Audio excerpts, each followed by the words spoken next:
வணக்கம் தோழர்களே. பறவைக்கும் விலங்குக்கும் வாய்க்காத ஒரு அரிய வரம் மனிதனுக்கு மட்டுமே மொழி வடிவில் கிடைத்தது. தன் நெஞ்சில் தோன்றியதை அறிவிக்கவும் தனக்கு தேவைப்பட்டதை தெரிவிக்கவும் முதலில் பேசி பழகிய மனிதன் பின்னாளில் அதையே ஒரு அற்புதம் நிறைந்த அழகு கலையாக மாற்றினான். கால ஓட்டத்தில் சொற்களும் அந்த சொற்களை சுமந்து வந்த பேச்சுக்களும் இடம்,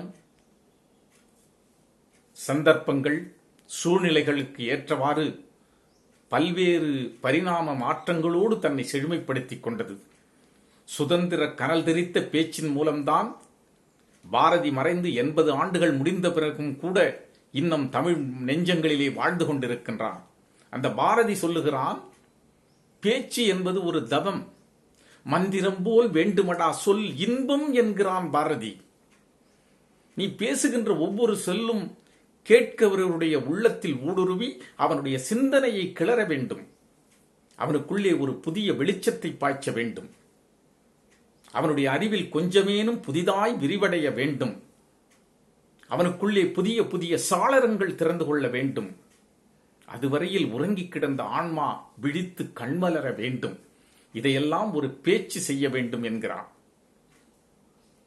ஒவ்வொரு சொல்லையும் மந்திரம் போல் பயன்படுத்திய மனிதர்களை அன்றிலிருந்து இன்று வரை இந்த உலகம் மாலையிட்டு மரியாதை செய்து கொண்டுதான் இருக்கிறது. மனித உணர்ச்சிகளை அன்றும் இன்றும் எளிதில் தூண்டிவிடுகின்ற ஆற்றல் பேச்சுக்கு மட்டுமே உண்டு. தன்னுடைய பேச்சின் மூலம் இந்த மண்ணிலே வாழ்ந்தவர்களும் உண்டு, வழிதவறி வீழ்ந்தவர்களும் உண்டு. ரோமானிய தேசத்தினுடைய முடிசூடா மன்னனாய், மக்களின் ஆராதனைக்குரிய ஒரு மாபெரும் வீரனாய் வலம் வந்தவன் ஜூலியஸ் சீசர். அந்த சீசரினுடைய செல்வாக்கை பொறுத்து கொள்ள முடியாத செனட்டர்கள் அவனை கொல்வதென்று முடிவெடுத்து அறிவில் சிறந்த கண்ணியமிக்க சீசரினுடைய நம்பிக்கைக்குரிய புரூட்டஸை தங்கள் வலையில் வீழ்த்தி அவனுடைய உதவியோடு செனட் மண்டபத்தில் படுகொலை படலத்தை அரங்கேற்றி முடிக்கிறார்கள். மாறி மாறி கொத்துப்பட்ட காயங்களோடு சிதைக்கப்பட்ட சீசரினுடைய சடலத்தை பார்த்து சினம்பொங்கி மக்கள் நிற்க அவர்களை தங்கள் பக்கம் திருப்புவதற்காக புரூட்டஸ் பேசுவதற்காக எழுகிறான். ரோமானிய தேசத்தினுடைய ஒற்றை சர்வாதிகாரியாக சீசர் முடிசூடிக்கொள்ள ஆசைப்பட்டதால் தான் நாட்டு நலன் கருதி நாங்கள் அவனை கொன்றோம். நானும் என் கத்தியால் சீசரை குத்தினேன்.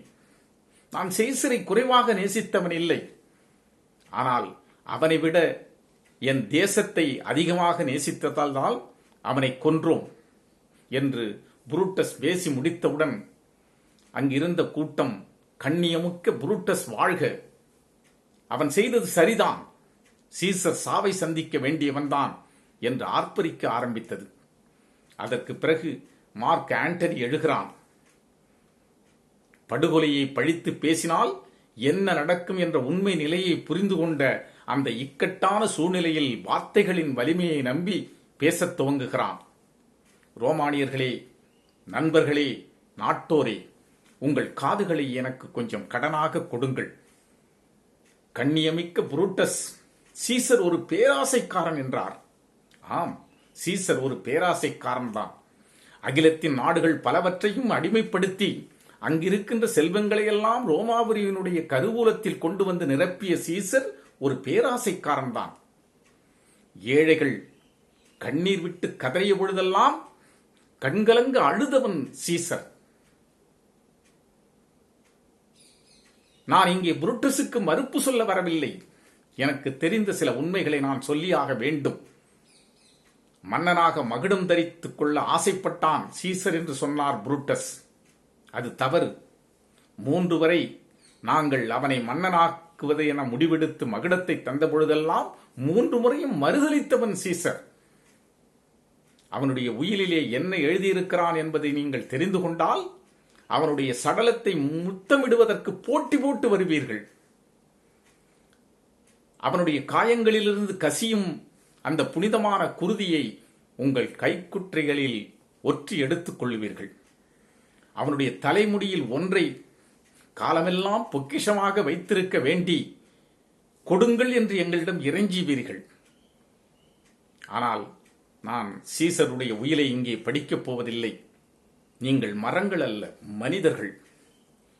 அவனுடைய உயிலிலே இருப்பதை தெரிந்து கொண்டால் நீங்கள் உணர்ச்சி வசப்பட்டு இந்த சதிகாரர்களுக்கு எதிராக கிளம்புவீர்கள், கிளர்ந்து எழுவீர்கள்.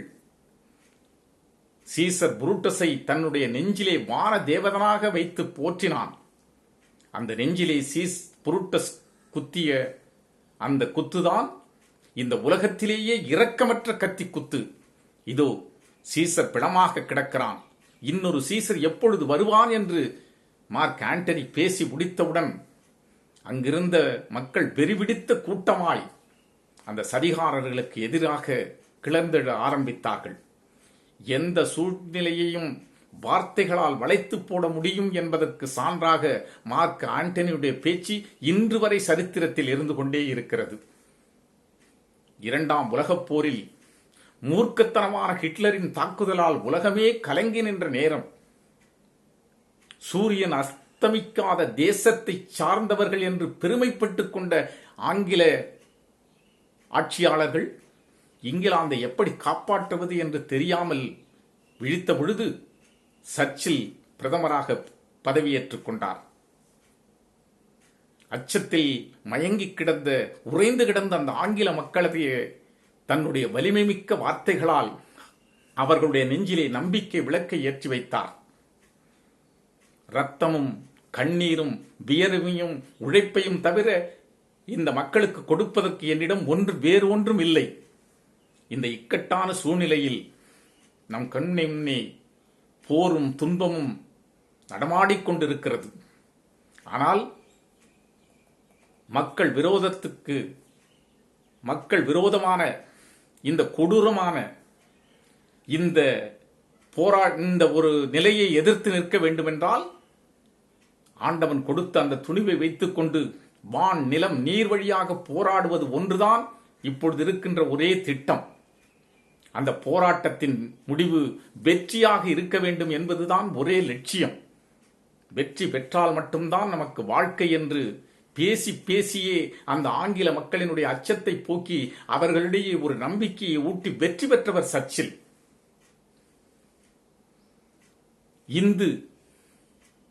இந்து மத கொள்கைகளை இந்த உலகம் முழுவதும் தன்னுடைய ஆழ்ந்த அர்த்தமுள்ள கருத்துக்கள் மூலமாக மக்களிடையே பரப்பியவர் சுவாமி விவேகானந்தர். பேரும் புகழும் பெருமையும் இல்லாத ஒரு சாதாரண சன்னியாசியாக சிகாகோவில் கொலம்பஸ் ஹாலில் நடந்த சர்வ சமய மாநாட்டில் அவர் உரையாற்றி முடித்த பிறகு அங்கிருக்கின்ற அமெரிக்க மக்கள்கள் ஒவ்வொருவருடைய இதய அரியாசனத்திலும் அசைக்க முடியாத ஒரு ஆன்மீக ஞானியாக அமர்ந்து கொண்டவர் சுவாமி விவேகானந்தர். தூய்மையிலிருந்தும் உண்மையிலிருந்தும் பிறக்கின்ற வார்த்தைகள் தான் வலிமை மிக்கவை. என் அருமை அமெரிக்க சகோதரிகளே, சகோதரர்களே, இந்த பேரவை கூடிய பொழுது இங்கே முழங்கிய ஒரு மணியோசை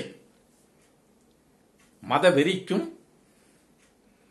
ஒரே புள்ளியில் இணைவதற்காக வெவ்வேறு பாதையில் பயணித்துக் கொண்டிருக்கின்ற மக்களுடைய இரக்கமற்ற அந்த உணர்வுகளுக்கும் சாவுமணியாக அமையும் என்பதில் எனக்கு எந்த விதமான சந்தேகமில்லை, நம்பிக்கை இருக்கிறது என்று அவர் பேசி முடித்த பொழுது அந்த அரண்மனை, ஆன்மீக அரண்மனை சாளரத்துக்குள் அதுவரையில் இல்லாத முதலாக ஒரு சமரச காற்று வீசத் தொடங்கியது. அதுதான் சுவாமியினுடைய அற்புதமான பேச்சு. எப்ரஹாம் லிங்கன் அமெரிக்க ஜனாதிபதியாக பதவியேற்றுக் கொண்ட பிறகு கருப்பின மக்களினுடைய அடிமை தலை அறுபடாமல் இருந்த தென் மாநிலங்களோடு போரிட்டு வெற்றி பெற்ற பிறகு இறந்தவர்களுடைய கல்லறையிலே வணக்கம் செய்வதற்காக ஹெட்டிஸ்பர்க் சென்றார். அங்கு கூடியிருந்த 4.5 லட்சம் மக்கள் முன்பு அவர் உரையாற்றிய பேச்சுதான் மக்களுக்காக, மக்களால், மக்களுடைய அரசாங்கம் என்ற அந்த பேச்சு இன்று வரை ஜனநாயகத்திற்கு விளக்க உரையாக மாறிவிட்டது. 1947 ஆகஸ்ட் 15 சுதந்திர திருநாள் அன்று பாரத பிரதமராக நேரு பதவியேற்றுக் கொண்டு கோட்டையிலே மூவர்ண கொடியை ஏற்றி முடித்த பிறகு மக்களிடையே உரையாற்றுகிறார். அது மாபெரும் இலக்கியமாக இந்த உலக புத்தகத்தில் அமைந்துவிட்டது.